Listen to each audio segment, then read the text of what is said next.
You are listening to Historyman 1781, where we walk in the footsteps of heroes. After the fall of Charleston, Camden was the epicenter of the Southern campaign of the Revolution. Through its history, we hope to catch a glimpse of the national struggle for independence.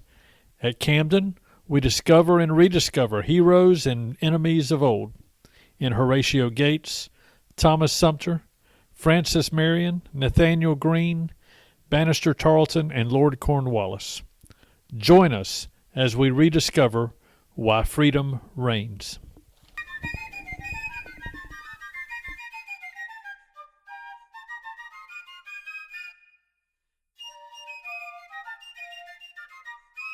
Today's podcast features a look at the history of Camden through the voice of Rick Wise, the Education and Volunteer Coordinator of the museum. Welcome, Rick. Thank you, Eric. Appreciate you having me on. So let's fast forward from Buford's massacre, is what it was called, or Tarleton's Quarter. Let's fast forward from there to occupation of Camden and then the Battle of Camden. How did that transpire? Well, the British wanted to occupy Camden and use it as a springboard for their North Carolina campaign.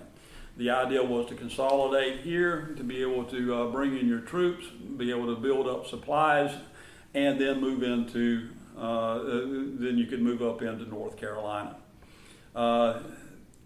It actually would have worked a little bit better had their plan been executed properly. And the reason I say that is Cornwallis had sent word to the Loyalist commanders in North Carolina to just sit still, gather your supplies, build your troops, and at the appropriate time, we will tell you we are coming. And when we come, then you can come out in force and join us, and then we will be able to take North Carolina and continue to go. Well, one of the commanders in North Carolina did not listen adequately, and he decided to have a lot of his loyalists come together at Ramser's Mill.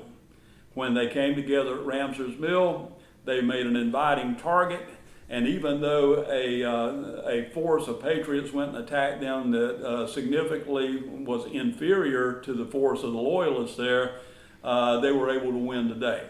So the loyalists got pushed back and did not after that come out in force again, and therefore the British didn't have that ability to use them, particularly when they went up into Charlotte right after the Battle of Camden. You didn't have the Loyalist support there that would have helped a lot. So tell us about the Battle of Camden. Battle of Camden. Okay, so when Charleston was under siege, Baron de Kalb starts marching down to the south. Baron de Kalb has the Delaware and Maryland Continentals. He is a patriot. This is the American forces. That is correct. Baron de Kalb is actually a protege, actually a guardian and mentor to the Marquis de Lafayette. He is given command of these troops to bring down to help reinforce the Americans in Charleston. He hears that they have surrendered, so he stops at around Hillsborough, North Carolina. The American Congress then appoints General Horatio Gates to be the commander of the Southern Army. Horatio Gates, the hero of Saratoga. Okay, so Horatio Gates comes down, he takes command, he asks de Kalb, what was your intent? De Kalb says, my intent was to march through what would be Whig or Patriot country over towards Charlotte, be able to gather supplies, get recruits, establish a base, and then be able to move into North Carolina to challenge the position at Camden. If things go wrong, we'll have a position to fall back on. Gates nods his head sagely and says, great, this is what we're going to do. That's 50 miles out of the way. So we're going to march directly into South Carolina. There's some rumor that he was also trying to be able to link up with General Caswell, who was the North Carolina militia commander, who was in the Sherrill area of South Carolina, maybe to keep him from getting into too much trouble, we don't know. But anyway, long story short, Gates marches into South Carolina through some very poor ground. They have no support because it's mostly Tory territory. They're living on green corn, green peaches, and the men are in a bad way. They do run up on Lord Rawdon, who is drawn up in a defensive position just to the south of Lynch's Creek. De Kalb actually encourages him to attack that position. It would have made sense. The veterans that they have, the Maryland and Delaware Continentals, they were some of the same guys that attacked Stony Point in New York. So they were, it had These were experience. battle-hardened troops. They were battle-hardened. And if you look at it, Rawdon, though he had a pretty good defensive position, was not any stronger than any place they had attacked before, and he did not have all his troops there. If you were going to attack, that was probably the time to do it. I've also read that another tactic would have been you do a hard march, you get around Rawdon's flank, and you march to Camden. If you do that, you put your army between him and Camden. He is outnumbered. He will be forced to go somewhere else, and you can take Camden without firing a shot. Pretty good plan there, too. Instead, Gates goes to Rugeley's Mill, which is about 13 miles north of Camden. When he gets to Rugeley's, he decides he's going to call in all his general officers. When he calls them in, one of the things that he determines is, hey, we need to reposition. So he tells them how they're going to reposition. Okay, he doesn't really ask their opinion on anything. So technically speaking, what Gates is trying to do with his army is just move it to a better place. Okay, so he is going to move it to Sanders Creek. The part of the process and part of the problem also is that Gates thought he had about 7,000 or so men. He had a very good adjutant, a guy named Colonel Otho Williams, and Otho Williams decides what he is going to do is have all the general officers, there were 13 of them, bring the number of their troops with them to the meeting that they're going to have there at Rugeley's Mill. When they leave, he is able to take to General Gates the fact that they only have somewhere between 3,400 and 3,700 men, not 7,000. And of course, Gates is like, well, we got 13 general officers. Yeah, well, not all those officers have men. Okay, so, but they have decided that they're going to move at 10 o'clock that night. So as the Americans are going to move at 10 o'clock that night, he has them go to sleep, wakes them up to feed them. They still don't have very good supplies. So as they're about to march, they have several things that they have. One thing is they have some half-cooked cornmeal that is given to the men. The other is some stringy beef. And the last thing is that armies back then marched on rum. That's just what you did. A gill's about 4 ounces. You get a gill of rum if you were marching. You're getting a gill of rum if you go into battle. If you break a sweat real hard, you get a gill of rum. That's just the way it was. It was a morale builder too. Well, Gates had no rum, but the Virginia militia that had joined him the day before had brought several barrels of molasses. Oh my goodness. So what does he do? He gives them half-cooked cornmeal with stringy beef and wash it down with a treat, about 4 ounces of molasses.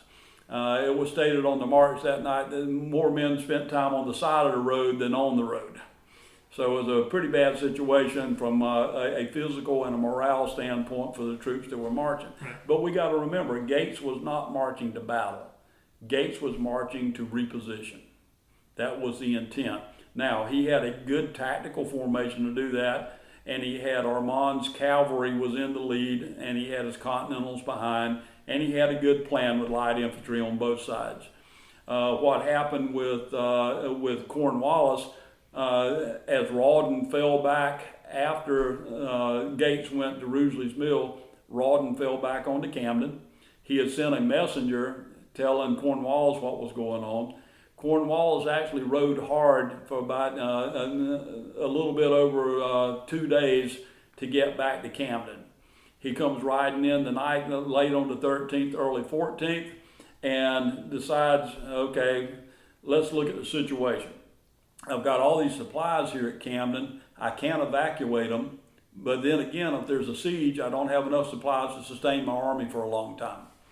I've got a guy named Thomas Sumter over here operating on the west side of the Wateree River, and he can cut my line of communications over there, so I have to stay on the east side.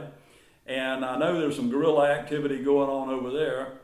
I've got 800 sick in the hospital. 71st Highlanders particularly have been ravaged by malaria.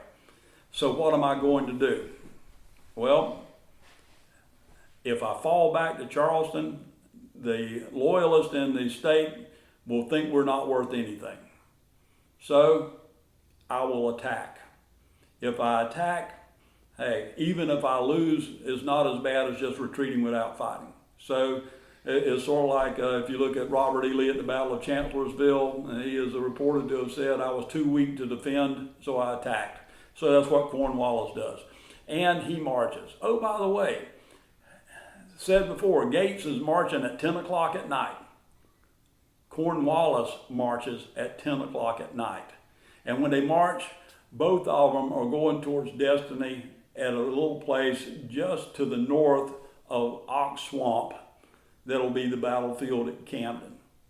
So Ox Swamp is north of Camden as well. That is How correct. many miles north of Camden is that? It's about 7 miles north, and where the two armies came together about 2:30 in the morning, early in the morning of the 16th of August, they run together just to the north of Ox Swamp. As a matter of fact, if Gates had gotten 1 mile farther, he would have probably been able to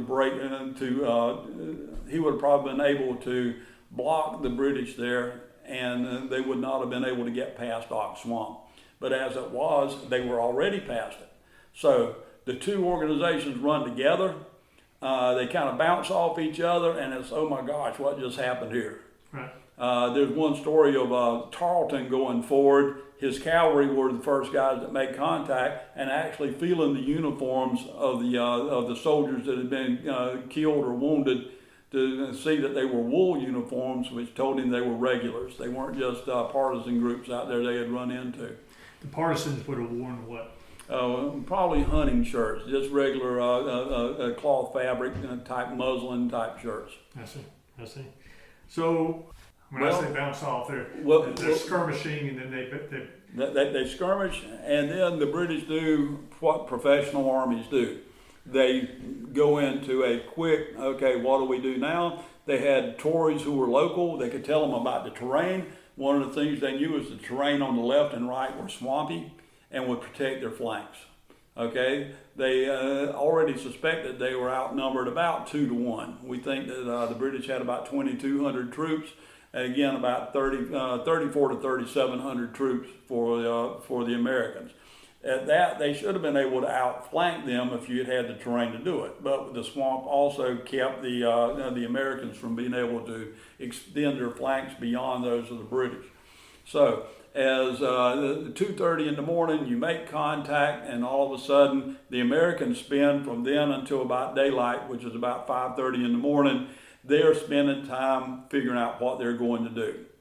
So General Stevens, who was the Virginia militia commander, when they had their council of war, when Gates said, gentlemen, what will we do? Apparently he was the only one who said anything. And his only comment was, gentlemen, is it too late to do anything but fight? No one made any other comment, so Gates said, return to your units. Okay, now Gates had set up his army, and back in the day, what would happen is European armies fought right-handed. You would have your best troops on the right, your least prepared troops on the left. Well, Gates did the same thing. Oh, by the way, about 2/3 of his army there or so were militia. So my goodness, if you're going to put your weakest troops on the left, yeah, you got a numerical advantage, but militia had not been able to stand on any battlefield so far in the war against veteran British infantry. That was considered the best infantry in the world at the time. So consequently, you have Armand's cavalry and some light infantry over on your left flank, and they're over in some low area to the left. You have the Virginia militia under General Stevens. You have General Caswell's North Carolina militia. Then you have the Delaware Continentals. You have the Maryland Continentals that are up on some swampy area to the right. And you have the 1st Maryland that is to the rear in reserve. You have your cannon up along the road. So not a bad setup, but the problem is you've got these militia guys that can't go up against bayonets. And that is the hallmark of infantry at the time, was being able to use the volley fire and then the bayonet. So what did the British do during this time? Because if you think about it, these guys had already had the molasses and they're not doing well. They've never been in combat before. They're nervous in the service. They finally get them into line a couple of hours later, then tell them to go to sleep. I'm not sure who could go to sleep under those circumstances. And, oh, by the way, it's the middle of August. I'm sure there was a mosquito or two out there. And as all this is going on, what are the British doing? Cornwallis sends out a few pickets or a few men, sort of outposts out front to shoot every now and then. His biggest concern is that the Continentals will retreat. He wants to have them right there. He likes his chances. The other thing is, as he's doing that, he tells his men who are veterans of war, lie on your arms. By lying on your arms, that means just go to sleep where you are, in formation. These guys spread out, lay down, go to sleep. So they get a couple of hours sleep. So what happens is just as it's coming up and it's getting daylight, the British start going from column into line, spreading out to the right and left. You've got the light infantry on the right. You've got the 23rd Regimental Line. You got the 33rd, and then on the left you've got the Volunteers of Ireland. You've got the British Legion Infantry. You got North Carolina Royalists. And then behind them, you got North Carolina Militia. Okay, so you actually have the weaker troops of the British on the left as well. But the big difference will be those regular troops with bayonets against the militia. There's a cannonade early. The Americans leading the way on that, inflicted a lot of casualties on the 33rd. But what then happens is General Otho Williams, he sees that line for the British to the left. He wants to be able to try to attack them before they get fully deployed. He goes and asks Gates, "Hey, can I move the Virginia troops forward and attack those guys?" Gates says, "Go ahead."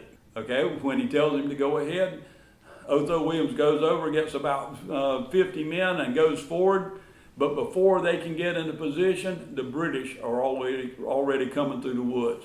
Now, if you can imagine, you've got militia, they've had a tough night.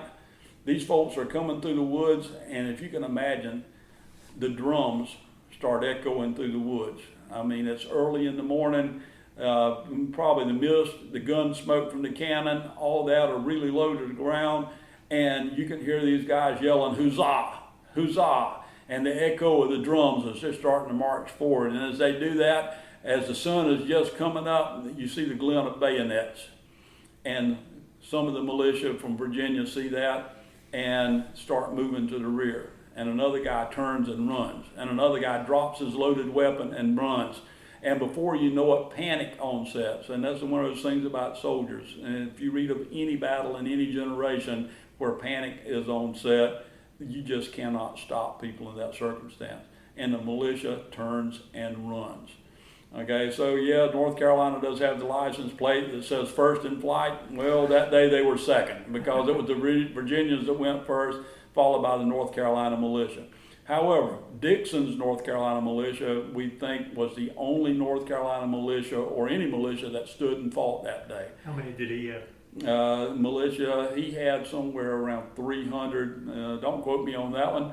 But those guys supposedly fired 2 or 3 rounds apiece at the very least, and they were involved in the battle. Everybody else ran. Gates tried to stop what was happening. Gates got caught up in the stampede. All the way he goes back 5 miles till he gets to Rugeley's Mill. Still, he cannot rally the troops. Since he can't rally the troops, what does he do then? He says, "I'm going to set up so that we can reform." And where is he going to set up and reform? Charlotte, North Carolina. Wow. He has a thoroughbred horse, and he makes it back to Charlotte that day. Well, of the things that took place there, the best I can determine is that the only command Gates gave on the battlefield that day was when Williams asked him if he could take the Virginia troops forward, and he told him to go ahead. That may have been the only command. One of the things that did not happen was that no one went to the Baron de Kalb on the right, who was being very successful in attacking and receiving counterattacks from the British on the British left, that He did not know, because of the mist and the low light level and the gun smoke, he did not know that the left flank was gone. And no one went and told him. As the British were very well disciplined on their right flank, the 23rd and 33rd wheeled onto the flank of the Americans. As they did that, the 1st Maryland went up and hit them and blunted their attack, but still, you had the 1st Maryland got pushed back till they were about at a 90-degree angle to where the Cab's men were.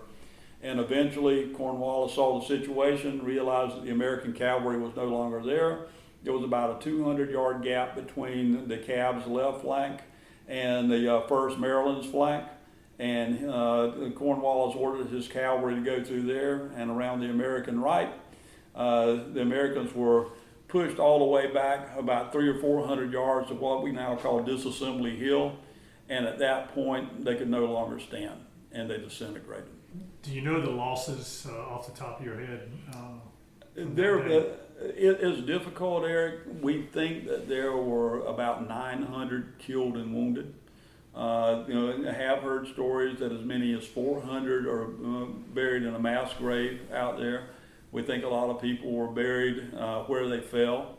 I think there was one account of Nathaniel Greene, General Greene, going out and visiting the battlefield after they occupied Camden, and that when he went out there talking about human remains that were still on the field. And we got to remember that that is from August of 1780, and Greene went out there, I believe, somewhere after May in 1781. So a little bit less than a year later, about 10 months later, he went out there. As a matter of fact, President George Washington, when he did his visit to the South, came through Camden in May of 1791. Not only did he speak here at Camden, but he also visited the Hobkirk's Hill and the Camden battlefield. Right. So when Nathaniel Greene came back in, that battle was actually, that's the second battle at Camden, but it's also called Hobkirk Hill. It's called Hobkirk's Hill. And just for our listeners, at the same time the Battle of Camden was going on, Gates had let go a couple of his cannon and several of his Continentals to Sumter to raid a fort to the west of the Wateree River, correct? Yep, Fort Carey. To kind of cut off the supplies and keep those troops occupied while he came south to take on the troops at Camden. Sumter at that time had successfully launched his attack on the fort and was making his way on the west side of the Wateree when Gates was losing the battle at Camden. Is that correct? Right around that same time? That is correct. And then later on, Sumter is defeated up at Fishing Creek, just above 97, Highway 97 in South Carolina, right there at the dam. That's where Sumter experienced his first loss. That's correct. As a matter of fact, his men were exhausted. Right. As a matter of fact, they didn't think that the troops would be able to move fast enough to catch up to them. As a matter of fact, if you consider at the tail end of the Battle of Camden, you had Bannister Tarleton, and then his legion again pursued the militia and all the other folks who were retreating for a total of 22 miles up the Hanging Rock. Said that the reason they quit was that his men's arms were too tired to lift their sabers anymore. Wow. Okay, they came back. Went to Rugeley's Mill, and from there, Cornwallis said, "Hey, we've heard about Sumter.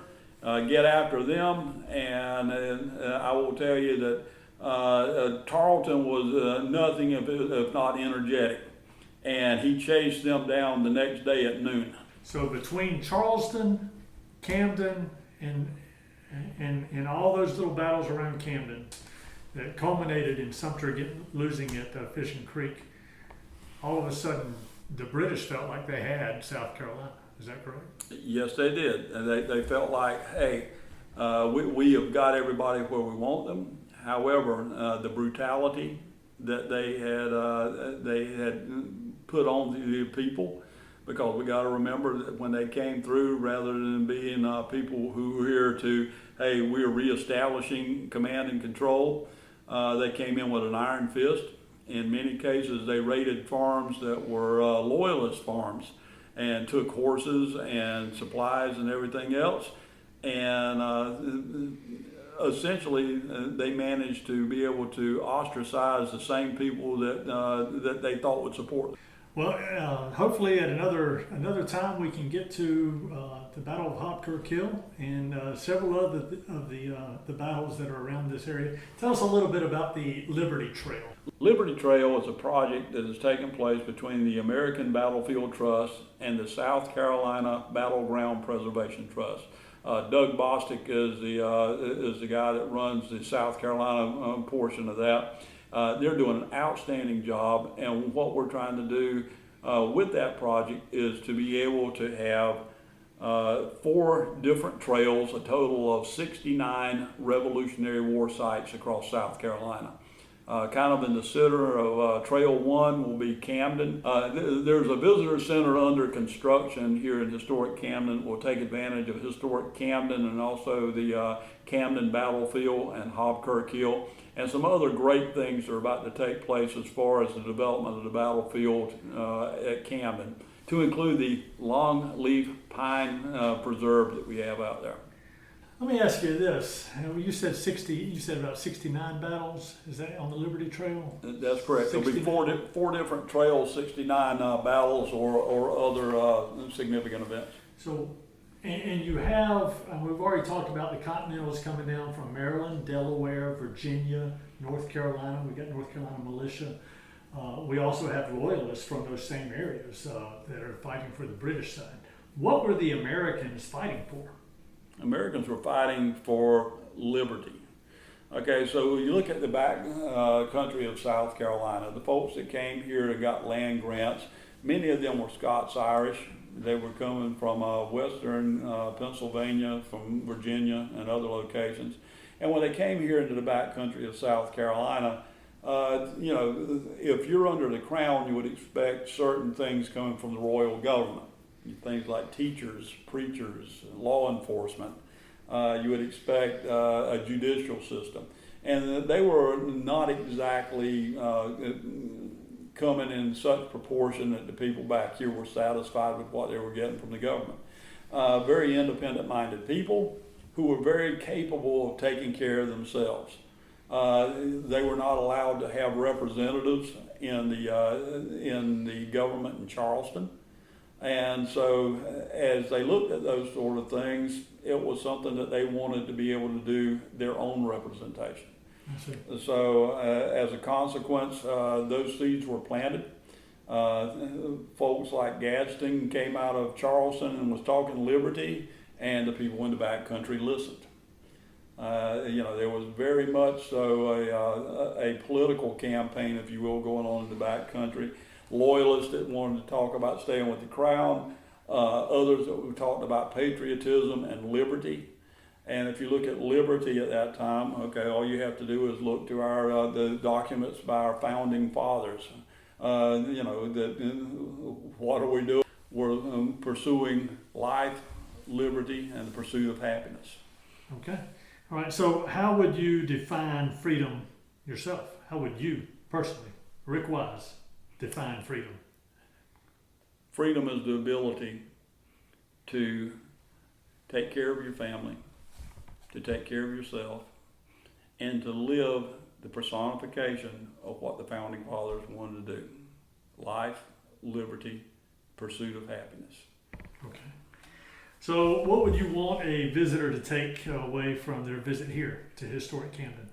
From historic Camden, we want you to come here and take a step back in time, to realize that it was a simpler day in time, but that the events that took place here played a significant role in the liberties that we have today.